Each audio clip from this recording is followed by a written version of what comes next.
Thanks. Nancy, Yes. do we have any business to attend to? Well, we do. Oh, We have oh, a special surprise. oh, really? Yes. In the manner of Marilyn Monroe, James is going to sing happy birthday to Diane. Hit it. Okay. Go, James, go. Happy birthday to you. Happy birthday to you. Happy birthday, Madam President. Happy birthday to you. All right, Nancy, you surprised me. I had to react. So I'm 2 minutes late and Hey, James is James. being Marilyn Monroe. What did I miss? You know, I'm telling you, you got there are two types in my family, Larry: the quick and the thin. You know, that's so. Uh, Is okay, it someone's birthday? it's Diane's. Okay. And why do you think she deserves the JFK Maryland salute? That was it was Nancy's idea. I had nothing to do with Blame the woman. That's so typical. that. Yeah, Typical, yeah.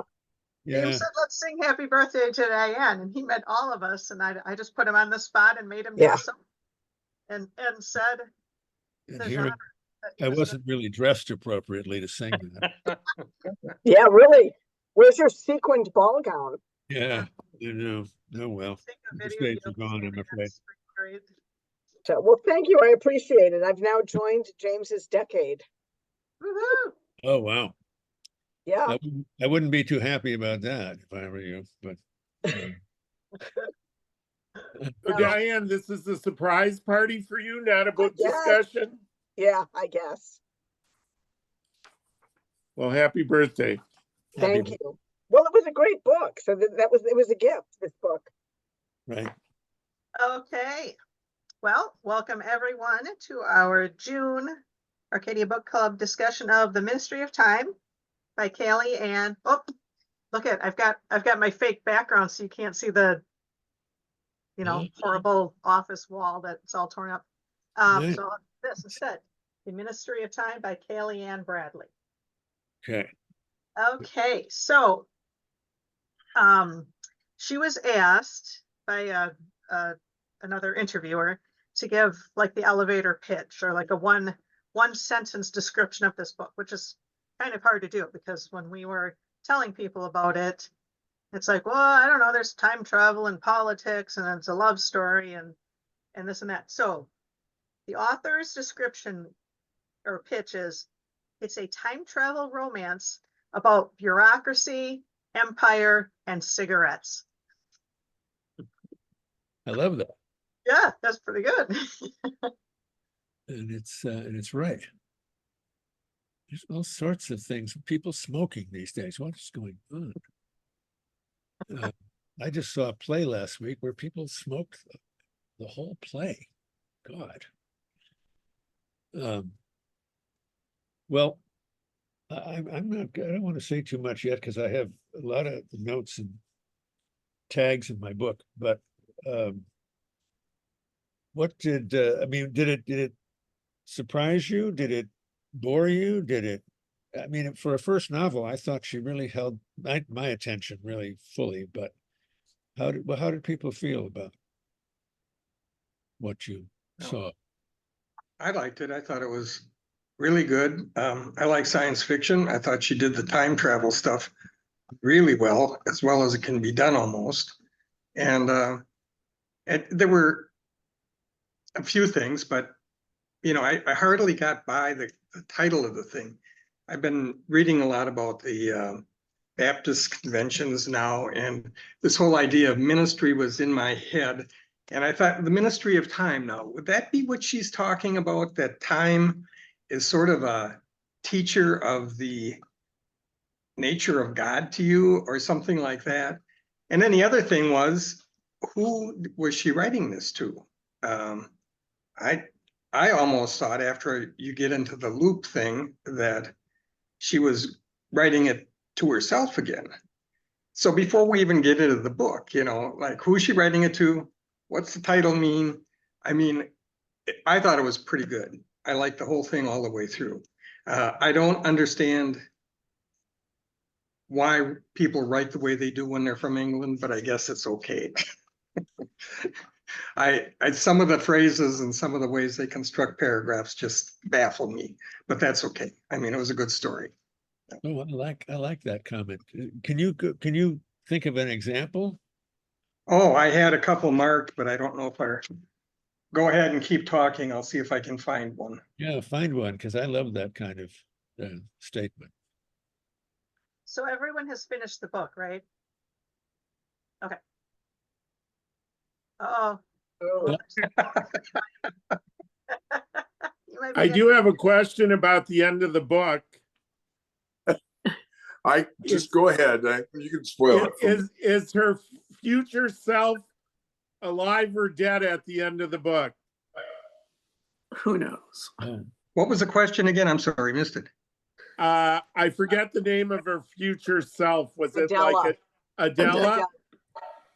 So at some point near the conclusion, Adela is definitely dead. But then when she gets the package from James Gore, I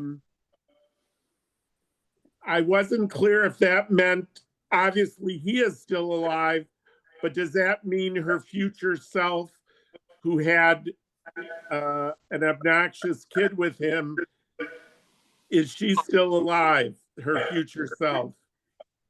I think her future self, remember when they're running near the end, and she says the timeline has already been changed because she mentioned the Holocaust and not 9/11. Right, right. So I think in the new timeline, her future self is dead. But I think when she gets the package and decides she's going to go to find him, there could be yet another new timeline. That's the thing. There could be multiple timelines.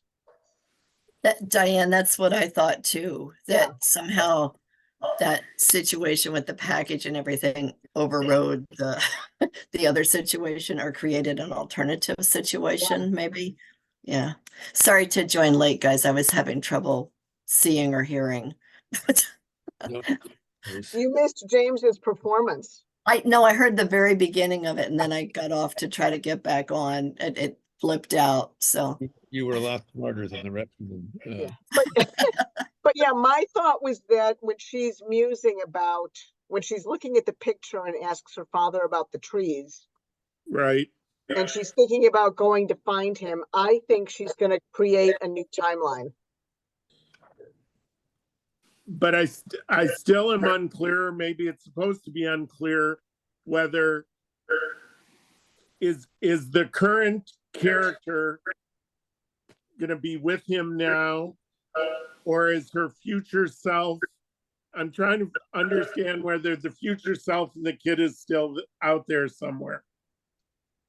Probably not. Well, in one timeline they are. So we're not supposed to know. Yeah. That was my thought. I Okay. thought that she definitely left this open at the ending for there to be a sequel to this book. I mean, not that she's necessarily going to write one, but there's definitely that possibility. Yeah, I felt that too. Yeah. Well, that's a good question, though, Larry. You know, and it is one of the really fascinating issues about time traveling and the sort of loops that happen. It's very hard. How they always say you can't, you know, your goal is not to change what's happened before. The goal is to behave better now. But it's, wow. Did you find it, Al? No, I didn't. I've got pages marked, but I have to read the whole page and figure out what I was marking. So if I figure it out, I'll let Nancy know. And Yeah. I agree. I think it's set up for another book almost, because in a way she's writing this to herself, and I thought, and it's sort of, although I don't understand why she thought she made so many mistakes. I'm not sure she did. But I thought she was paving the way for herself should she ever stumble across a future that she had to go back to. And she could remind herself what she was really thinking. Obviously, all the other times it didn't work. When her future self came back, she didn't remember really well what she felt like when she was younger, which is a whole another subject. So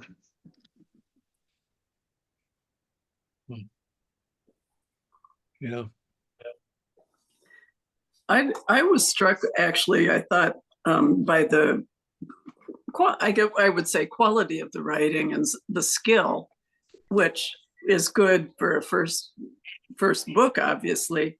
But the thing that particularly struck me was that, and it starts at about page 190, after her colleague Quentin, who was kind of the person that she would get information from, that she felt close to at the office, when he was killed, I noticed a very definite shift in the tone and the style of writing. Up before that point, it had been, kind of sassy, lively. And after he died, the writing seemed very melancholy. Could really pick up on the emotional toll that death took on the character. And so I thought that was very skillful, a very skillful change. And it didn't strike, it wasn't something that, just struck you right out and slapped you in the face. But very quickly I noticed that. I thought that was a very, very good writing. That's a really good observation, Charlotte, because the character, I think, also really deepens significantly at that point in the book. Yeah, I agree. That's a really, really good observation. That's one of the things I liked or respected most about it, was all the shifts in tone, the shifts in feeling, and the unabashed romance, and I loved the character. Her name, I've got her name written about 1,000,000 times, but the character from 1665, the woman, Margaret. she was just Maggie? Yeah, such a great character. So, Yeah. and so willing to just take out whatever comes, just experience everything. It was so great. God, my God, she was funny. I just happened to have the book open to her line, "This clodpole lodges with you. I'm sorry for your trouble." The way that she puts in certain expressions from sort of Shakespearean English, it's so great. And just the descriptions of the outfits Maggie wore was very funny too, that she was just wearing these like wild, bizarre clothes. And here she had come from, the 1600s. And it's like she picked up the quirkiest stuff from the current time period. Right. It was fun. She was a really fun character. Yeah, she really was. Well, and I like how they established that she was using the dating apps to have casual sex, and that's why she wasn't killed, because her anonymous lover from the night before was in her bed instead of her, and that just seemed to make a lot of sense. Yeah. But I agree with what everyone said about the humor. I really liked it when the main character finally kissed Gore, and he's like, "I've been trying to court you, but I didn't know if you even liked me." I thought that was hysterical. When he's Yeah. like, I didn't know what you wanted. You're so independent and I didn't know what you needed. So I was cooking for you and you ate everything I cooked. So I thought you might like me. And then the funniest line was when he said, I asked Maggie about dating.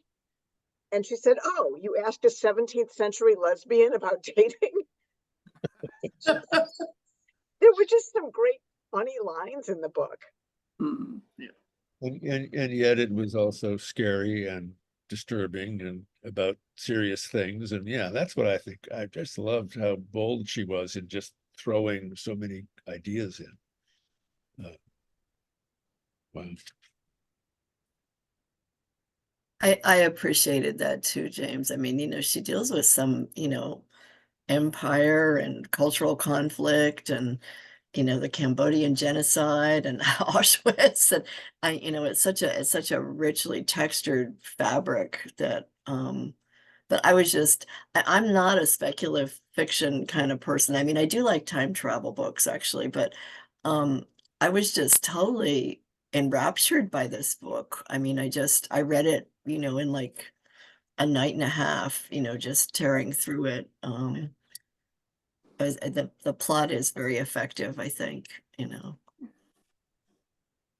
Yeah, I wonder if there is a picture of how she plotted it all out, because it could be so confusing. Yeah. Yeah, I thought it was so great the way she had to have done so much research on each character, because no character was flat. You know, um, between the World War I, the shell shock and Yeah. yeah, and like James said, putting Shakespearean speaking into Maggie's dialogue. So it was, and all the stuff with the um, Northwest Passage that she had figured, done her research and all that. So I thought, it was an entertaining book, but it's also like you learned some things. And I don't did does she say, I think she says like in her author's note, right, about how this started out as she had seen a picture of Graham Gore and then it just kind of evolved into a entertaining her friends with the storytelling and turned into a book. So, Which I assume is the same picture James had on the Arcadia website when he discussed it, because I looked that up today, and it really is a striking picture, especially for that time when it's not like there were 10 pictures. I think I found the morning after they had sex for the first time. He looked awkward. I was moved to wonder whether he had ever actually had a morning after, or whether he was improvising action and reaction caught between his era's expectations and mine. If you are surprised that so soon after a secret agent tried to kill me, I was wondering whether the man with whom I had sex liked me. Remember that being in love is a form of blunt force trauma. I was concussed with love for him. I bet my head to the cudgel. I think that's a great example of her writing. Yeah, I agree. I agree, Larry. That's a good one. The character of I don't know why my brain. I've had a long day and my brain is sort of disrupted. But the the soldier from the Battle of the Somme, um, who I thought that was another really rich character, but he reminded me a lot of Septimus Smith and Mrs. Dalloway, and the kind of that he was so kind of overwhelmed by what happened during that terrible battle that he was just trying so hard to be normal, but I just kept feeling echoes of him. And of course, he in Mrs. Dalloway, he kills himself. But it's just, I thought she really picked great moments for people, that gave people a really rich personal story, so that it had that odd thing where yeah, I think sometimes in novels like this, they can move so quickly and they're so glibly. I don't mean glibly in a bad way necessarily, but they're very quick that you really don't care about the characters much. But I cared about 4 or 5 of the characters profoundly. Really, it mattered what happened to them. So it was that was a really nice surprise. Yeah.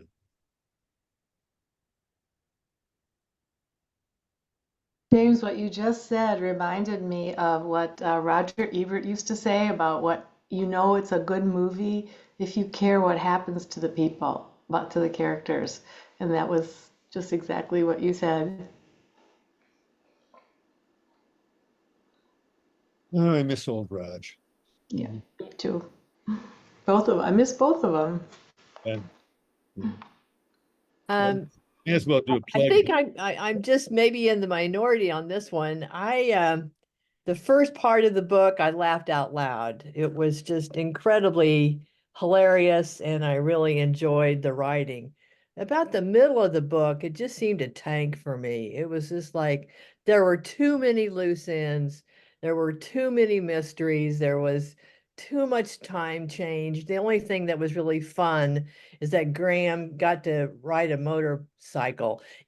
And then it kind of picked up toward the end where there was some action. So maybe I've been trained toward action movies, but then that's when it finally started to gather some speed and get some interest going. But I too enjoyed the writing. I think maybe I was just reading it too seriously and just kind of got bogged down in all the different where did people live? Who's 1875? And no, it wasn't 75, it was 74, it was 87. No, it was 45. And so it was just yeah, I got lost in the middle of all this. And hearing your all's comments, it makes me think, well, maybe I should read it again and pay closer attention. Yeah. I understand what you mean though, Adele. I mean, my husband's reading it right now, and that's why he's not here, because he doesn't want the ending to be spoiled for him. So so he's like This 3 book rooms away, so he won't hear us.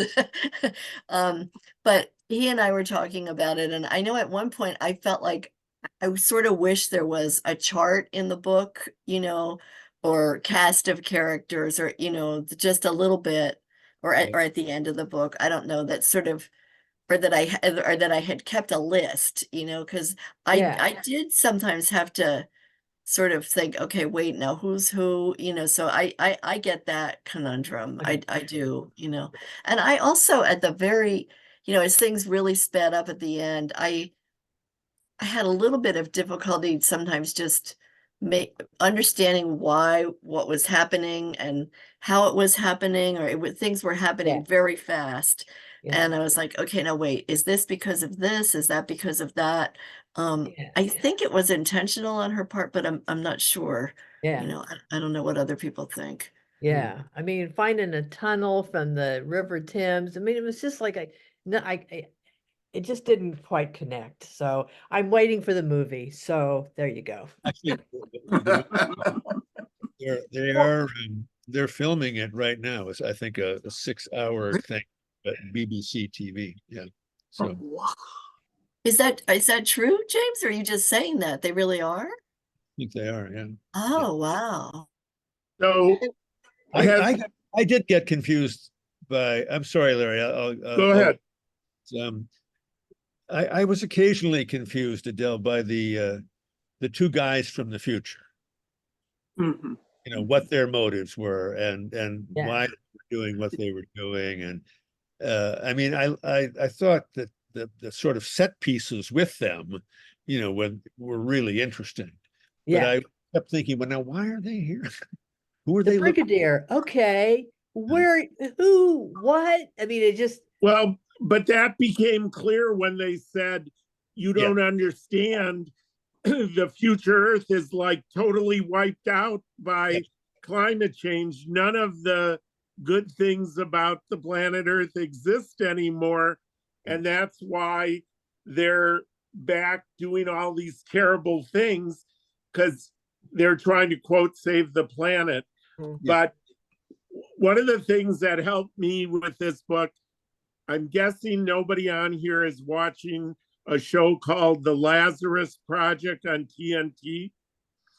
No. So it just started the second season, and it's a similar ministry that has agents that go back in time when there's a nuclear war that destroys the world. So they have to constantly go back in time to stop the end of the world. However, they can only reset on July 1st of every year, and certain things happen. So they're in a time loop where things keep happening over and over.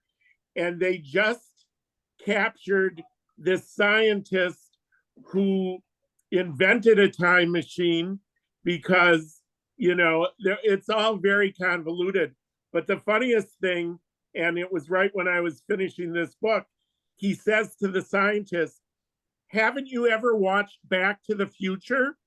And he's like, "No." And everybody's seen Back to the Future. And then he's like, "What about Groundhog Day? You've never seen Groundhog Day?" And the guy goes, "I'm not really a movie person." And but all of these time travel books or movies or series, and there's also that Marvel one, Loki, where they try to affect time. It's always very convoluted as to what the logic is never the same. Yeah, and Star Trek did a lot of time travel, or time rifts in the time space continuum and all kinds of things also. But I got the feeling at one point when she kept talking about Adela's face, and then when Adela was saying something about last time Quentin was the mole, it almost felt like this has been a loop that's happened multiple times. Like they keep trying to fix it. Mm. And because then Adela said something to, what was Little Cat's name anyway? What was her name? I can't even remember. They never He said. calls her Little Cat, but when she said to her something about this time we have to get it right, because every time you keep going through the time door, Oh yeah. something kind of degrades. Yeah.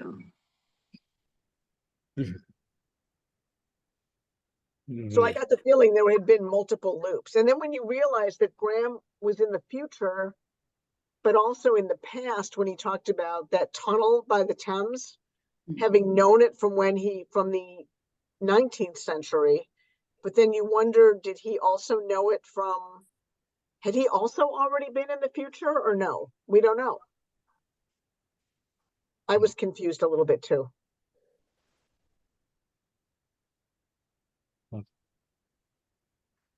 Yeah, I would just, as another voice, I did get confused by the time back and forth more than the characters. But then I don't read a lot of this kind of stuff, so I'm not versed in the genre.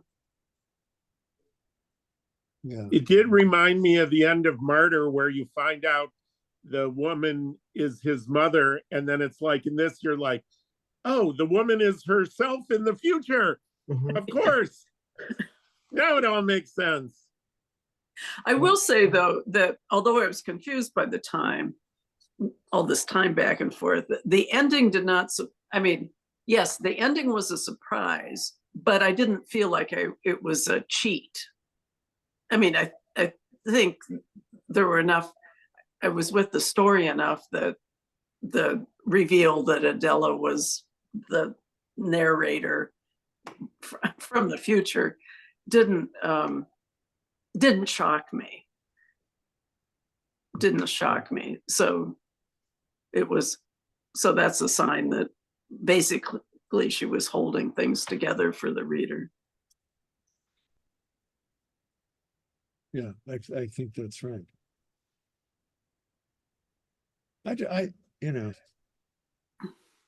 I'm a bit probably more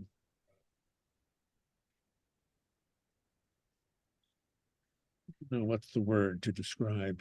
how I engage with life in a general way. But the last 4 or 5 paragraphs of this book, I just thought were absolutely perfect and a total surprise to me. It just, to return to forgiveness and hope, and to be told that the truth is it won't get better if you keep making the same mistakes. It can get better, but you must allow yourself to imagine a world in which you are better. And I just feel like it's really good. I was surprised how optimistic the ending was, because so many bad things kept happening.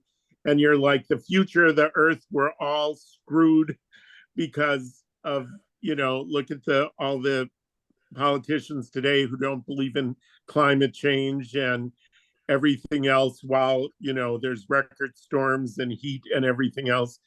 But that I love the part that you just read, James, but the final paragraph I think was incredible. Forgiveness, which takes you back to the person you were and lets you reset them. Hope, which exists in a future in which you are new. Forgiveness and hope are miracles. They let you change your life. They are time travel. So it was kind of like, forget all the sci-fi BS. It really comes back to relationships and who you are as a person and who you can become. So I kind of felt like she was undermining her whole book and kind of saying, this is all kind of silly, isn't it? But, relationships and love and forgiveness and hope, that's really what life is all about. I'm glad you read that passage, Larry, because I thought that was just gorgeous too. I had it starred. I mean, it just, it brings you to tears at the end unexpectedly. I thought it was lovely, lovely writing too. Yep. Wow. What did people think about the little short historical set, chapters describing what actually happened, or her imagined sense of what happened to him in 1847? Is that when it was? 45? Mm-hmm. And she found those, or the 2 letters that described him, 2 letters that he wrote. Was that useful? Did you think that was important, or did it help you to understand him, or was it just did it have no effect? I loved those little sections. I thought his accidentally shooting of that, I forget the right word for the native people. I thought that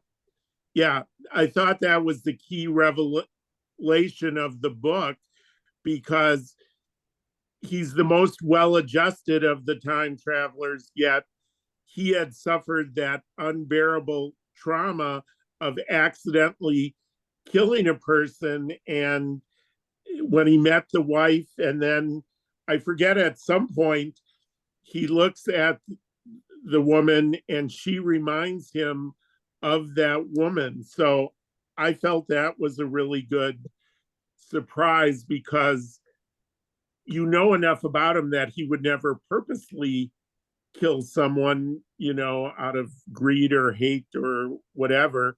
But I also thought he could not accept that these men that he admired were pretty much obviously cannibals, because they had no other choice.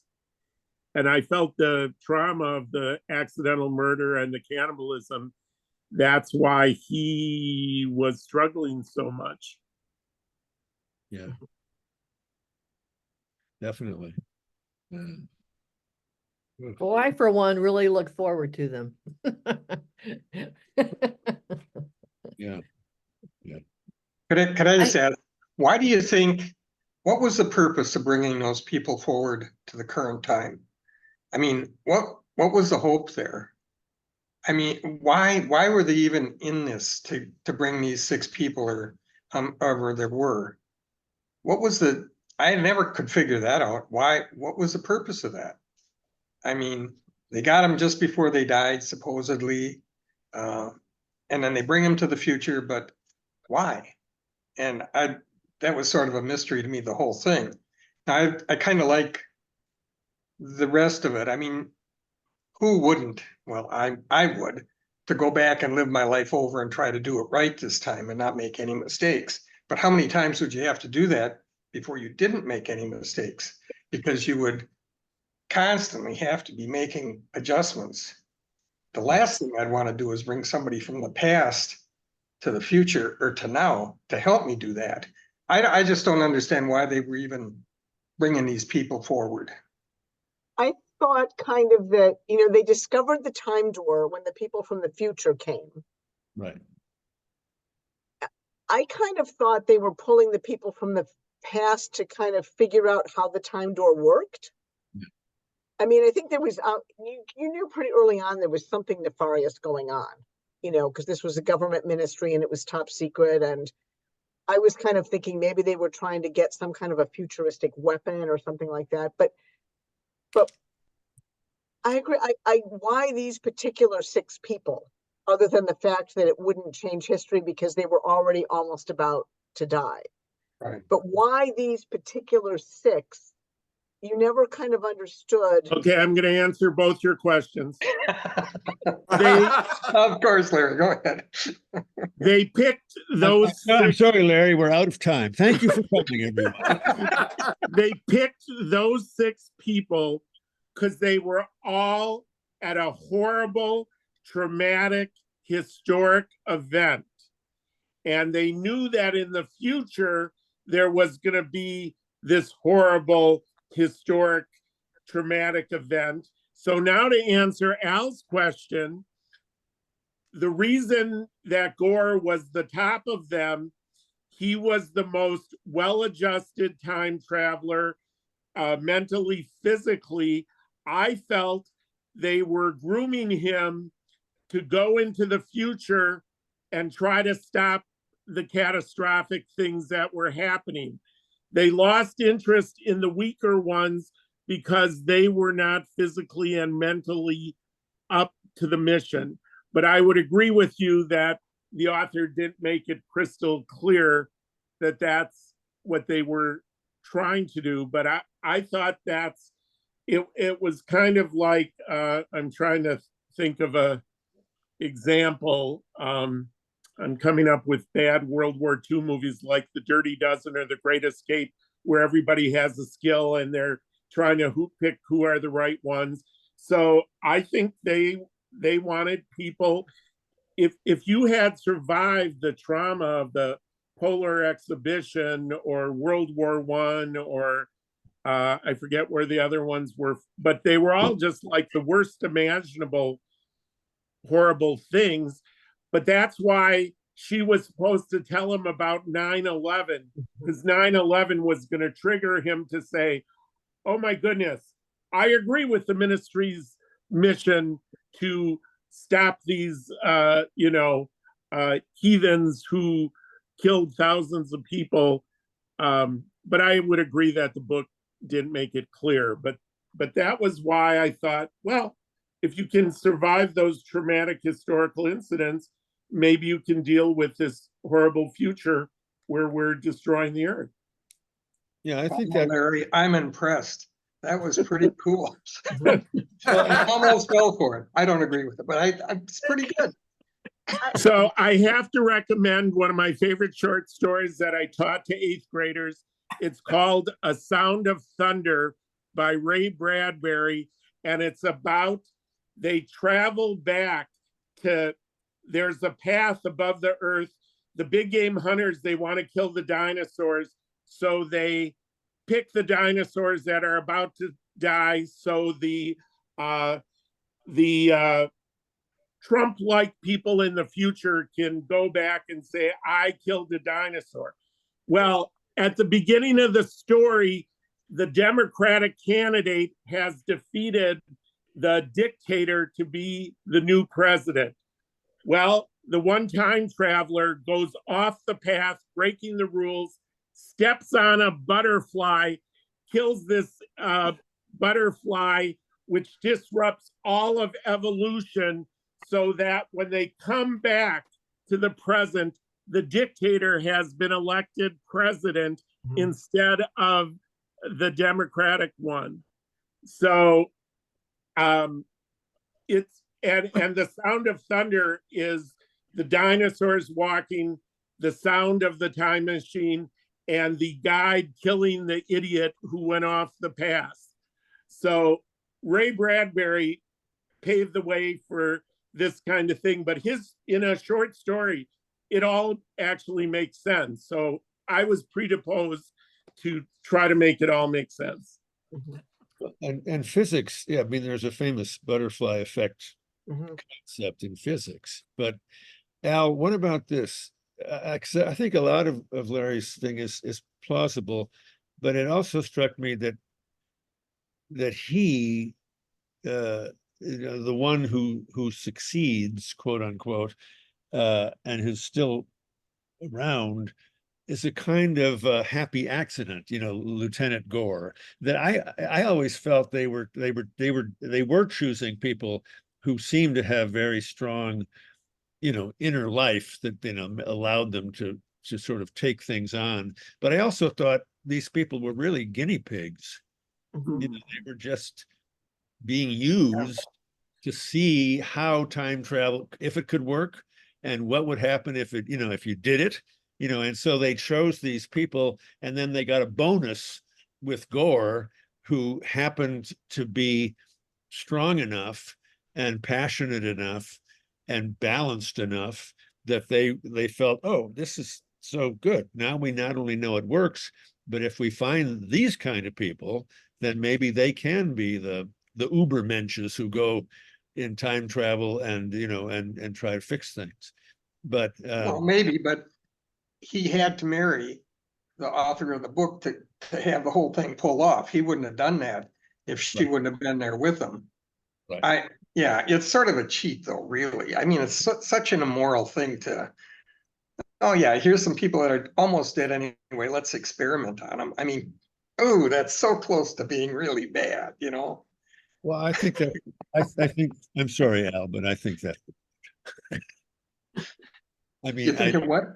I think it's the point. I mean, I think that's what makes the whole thing creepy, is that the Ministry of Time was not an altruistic bunch of people. They were scientists, in essence, exploring what might happen, because this machine just showed up, and they think, oh, well, we shouldn't just waste it. Let's see what happens. This is where I had trouble with Larry's thesis, was that I didn't see that the ministry had it all kind of together enough, and that Larry's theory works if you believe that the brigadier and his sidekick were part of the ministry, but they seem to have been interlopers and enemies of the ministry. So, yes, but because the ministry was not competent, they didn't know what they were doing. They didn't know how the time door worked. The ministry screwed it up. And the main female character talked about time and time again how she screwed everything up because she did everything wrong. So it was just like, if the wrong person becomes president, there are very serious consequences. So I hear what you're saying, Charlotte, but I think the incompetence and the corruption of the ministry was part of why it all made sense, because it was just a series of screw-ups. But I think, remember when Adele is talking to her about the timeline and says, 20 years into the future, Britain is at war, with the tiger countries. And then she says that when the female lead said Holocaust instead of 9/11, if she had said 9/11, Graham would have bought into the ministry, and then he eventually became the head of the ministry. But in this timeline, because she said something else, he ends up forcing her to delete everything to go to the computer and delete absolutely everything about this project. And then he takes off with Maggie, to escape, because he and Maggie both have figured out how to not be detected. Remember, they talk about here-ness and there-ness, and how they sometimes don't show up on like TSA type scanners and stuff like that. And so he figures they can't go back, but they can escape into kind of oblivion. And I'm sure he picks Alaska because he knows how to survive in the cold. I don't know. That's all seems So plausible. are they escaping time then? I mean, because I think there's like some interesting philosophical questions that underlie, what is a person? What is time? I mean, I was just kind of carried along by the romance. I only thought about these things afterwards, I wasn't scratching my head and thinking, what is time? But I mean, what is going on there? But At didn't the she end? remove the chip in his back? She takes the chip out. Of Yeah. all of them, Yeah. the ones that are survived, she takes the chips out, his and Maggie's. But yeah, no, the romance was great. I thought she wrote the romance really well. But Mhm. did anybody ever read the little book Einstein's Dreams? Yeah. Because in a couple of the Yeah. stories, it talks about going back and forth in time and the river of time, and not kind of stepping into anything that would change that river. And if you do, then there's all these different timelines of you do this and then something happens, you do that and something different happens. And that's what I kept going back to, thinking about that this time Adela had Quentin killed, but he wasn't the mole. It was Samela. Was that her name? Samela? Yeah. Something like that. Yeah. Samela was the mole this time. I think we need to assign someone in the group to slowly reread the book to look for clues, because That goes for all our books, Larry. I know, but this one in particular, we're all over the map. I volunteer Mike. He hasn't finished it yet, so. So Mike, a month-long project to chart out every clue. But seriously, I think there's a rereading if you were looking for things, because she leads us in so many blind alleyways and stuff. Because again, the end is so surprising because she's beating herself up through the whole book. She did everything wrong. She destroyed the romance. And then it's like, no. But the fact that we all are having these different reactions, to me, that's an indication of why it's a good book. I think she purposely confused us. Okay, I'm gonna say she says that Graham is high up. She never says that that he's the president or the head of the ministry. I'm gonna say maybe it's Maggie, because Maggie, her skill is that she is so able to survive and adapt. She's the one that was locked in the attic and survived on rainwater and catching birds. She's also the one that, when she came into the future, completely embraced it and was, thrilled by her freedoms and everything. And I think she kind of rolled with this, incredibly ridiculous situation she found herself in. So I'm going to say maybe Maggie's the leader and Graham is her number 2. So Nancy, do you have that t-shirt that says the future is female? I don't, but I'm gonna make one that says the future is Maggie. Yeah. No, but that would make what you said made a lot of sense. Oh, it does. But Larry, you're saying, as soon as I finished the book, I thought I have to reread this and look for all the clues from the beginning, because I was totally surprised by the ending. Yeah. Completely surprised. I had no thought that Adela was her in the future. Well, so, all right, here's what we should do. I'm only half facetious about this. instead of reading a classic for January, we could reread this book, and each person, wait, hang on. Each person prepares a sort of paper, short paper, to present to the group, to be persuaded, to try to persuade the group as to this is the story that carries the truth of the book. And whoever, wait for it, whoever we vote as the winner of that, then thanks to me, the owner of Arcadia Books, you get free books all of 2025. Whoa! I just made that That's up. a dangerous offer But- on your part. But James, what if the correct answer is there Maybe are someone no should correct talk me out of answers? this. The correct answer may be Yourself, there are Owen. no correct answers. Well, if there's no correct answers, then I'm sorry, Larry. Each of you gets a Kit Kat, and we How are we supposed to find the time to reread this book? I have no. What do you mean? We give you I got a pile of books. I mean, come on, you read Middlemarch, Al. Well, I love that. That was good. No, I did not read Middlemarch, as you will recall. Yes, I know that. How about if you get the author to come to book club in January? Oh, there you go. Ooh, That'd be ooh. fun. That'd be fun. I want We to. all have to travel back in time to when we read the book and read it better the next time. Right. Well, that's Well, I easy have for a- me because I Kate? just started reading it on Monday. And everything you've said makes me think I should start over. I have missed so much. But I did want to ask the rest of you, did anybody have to look up a few words? Because Oh, I think God, I have yeah. a pretty good Oh. vocabulary. I had to look up a couple words. Yeah, Yeah. I Try to did. look up whole paragraphs. There you go. Yeah, I like that. I love the writing. So, but I am going to start over because I've Yeah. been kind of rushed. I wanted to get it done before our Zoom tonight. Obviously, I didn't, but I've missed a lot already. So I am going to start over. Kate? Earth to Kate. Are Yep. are you living in London? No, I'm in Manchester, Oh, I forgot you were Manchester. the same country. I was gonna say you could just walk into the Penguin Books office and ask to see her, and then you could ask her to be in the book club. But That'll definitely Do work. that? Can you do that first, Kate?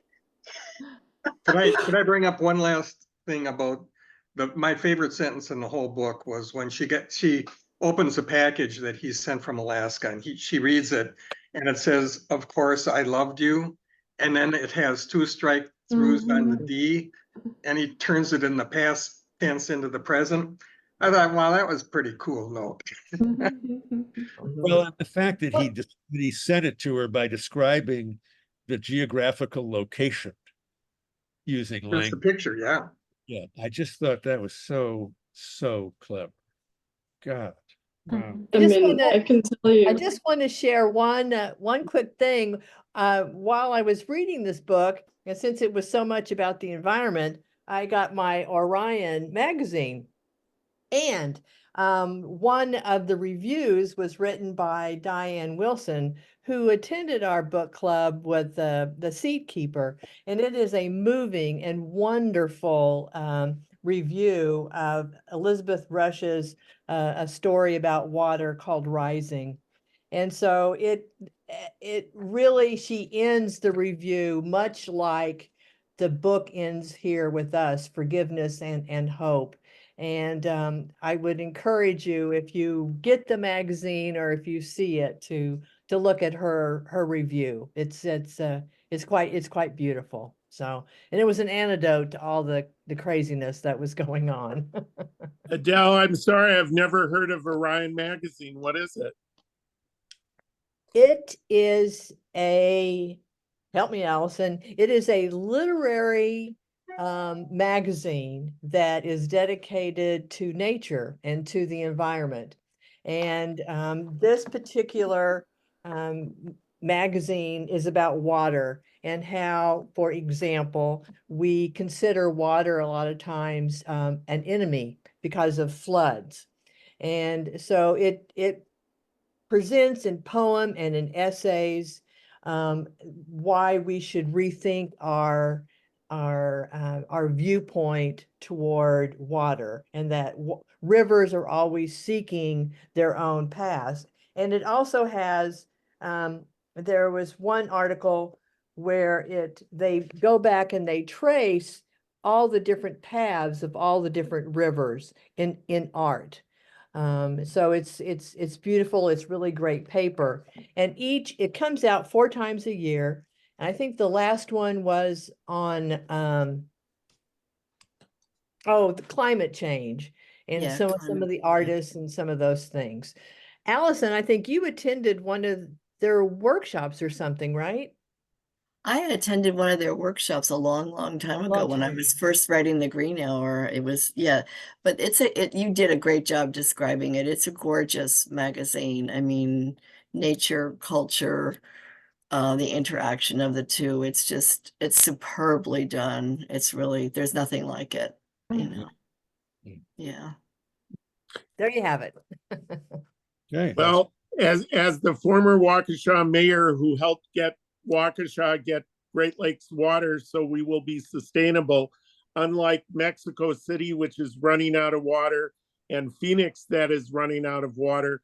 I don't know who said it, but in the 21st century, water is gold. Yeah, that's for sure. Yeah. Yeah. Thank Kate, you. want to say something before? What? Did you say my name? Yeah, Kate, were you going to say something? Oh, I was gonna cynically kind of say that having lived in the UK, the post office system here is so dysfunctional that I feel like that could not work. Where he describes the geographical location. It was so cute, and I was just thinking like these people could never. But Kate, I did you was gonna- watch the mini series about the post office scandal? God, no, I can't handle more like nonsense about the British government. I've No, just no, moved it's here, great. trying to It's a stay great, positive.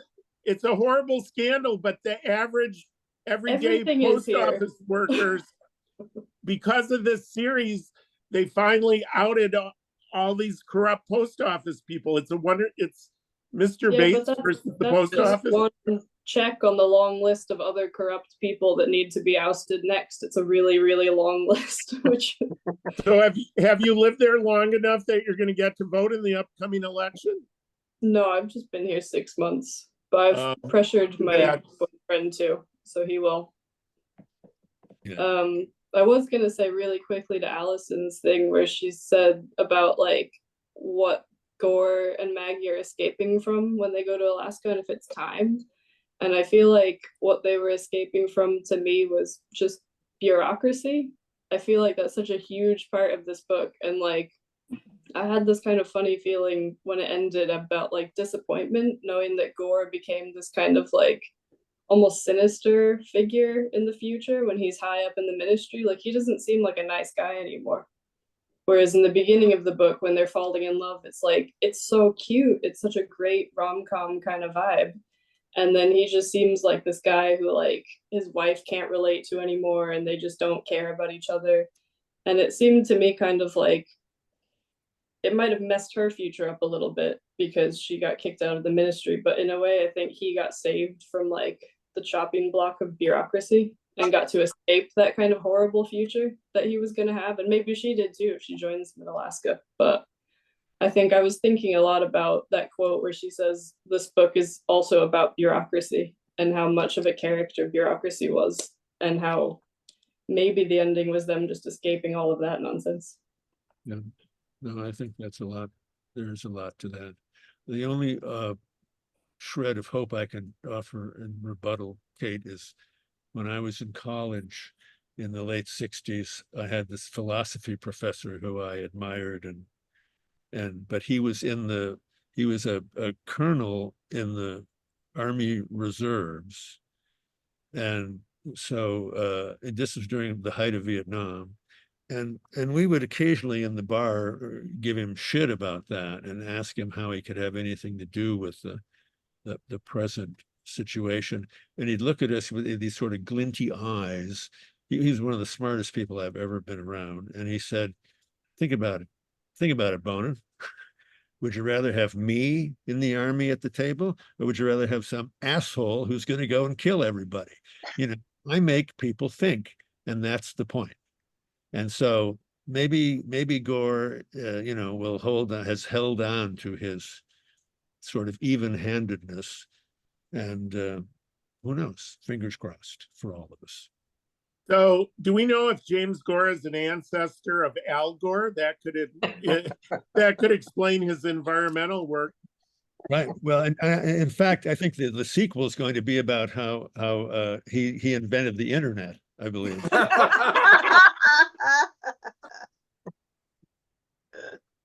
Okay. And his and Little Cat's love story was the basis for the book Love Story. Yeah. There you go. Yeah. Okay. Well, we are going to talk about our July book then. So on July 17th, we are going to read Bear by Julia Phillips. Oops, see, I did that again. James has a galley. Okay, this is the quick description. A mesmerizing novel of two sisters whose lives are upended by an unexpected visitor. A tale of family, obsession, and a mysterious creature in the woods by the celebrated best-selling author of Disappearing Earth, which was one of James's favorites. I'm telling you, if you haven't read Disappearing Earth, which that was her first novel, and it was shortlisted for the National Book Award, it is an astonishing book. And so I haven't read this. Our dear friend Melanie, who helps me buy all the books for the store, and has loved this book. So the books that Nancy and I were thinking about assigning for July, both were over 600 pages, and we thought we came to our senses. So this is only 300 pages, and not only that, it's big type. Okay. But she's a beautiful, at least, I mean, based on that first book. Oh my goodness. It stayed with me when I read, I was shaking when I finished that book. Oh my God, it's just really something. So, and it's set in a part of Russia that a friend of mine is from. And so I knew a little bit about this area, and oh my goodness, it's just too much. So I'm hoping this is as good, or I hope she doesn't have a sophomore slump, but Melanie, I trust Melanie's feelings, and she really loved the book. So this book comes out next Tuesday. Yeah, next Tuesday. So, okay. I'm excited. I've been wanting to read that book. I love the first one. Do we have to wait till Tuesday to order it, or can we order it sooner? No, you can order it now. Yeah. We'll send you one. And I missed last month. I didn't see a recording of the discussion of Jim. Oh, maybe I didn't upload that. I better upload that. And by the way, Nancy, when you upload this one, I'm hoping that you will exile. Well, see, okay. So did you notice that I paused and then I started with the introduction so I could? But I don't know. I mean, what's it worth to you? I hear that's going on there. I wish that song remains in the upload. I hear that's going on the Arcadia blooper reel. Yeah. Which is quite long, I might add. 13 years of bloopers. Yeah. Oh my God. It would be horrifying.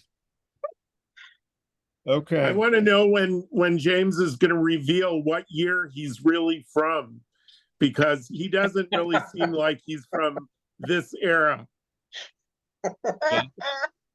What you can't see behind me, Larry, is the machine that fell into my yard a few years ago, and so I've been playing around with it ever since. And I don't really know where I'm from anymore either.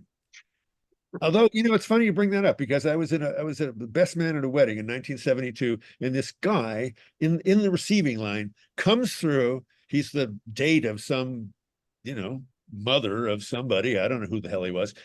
And he looks at me and he grabs me by the hand and he looks me in the eye and he says, "You are not from this century." I mean, what do you say to that? I just said, oh, thanks. You know, It could have been you from the future. yeah. Anyway, okay, Kate, I'm going to walk through the time machine. I'll see you in Manchester in about 5 minutes. Okay, we'll have to. Okay, see you later. Bye, Thank everybody. you. Bye. Happy Bye. birthday. Bye. Birthday. Thank you. Bye.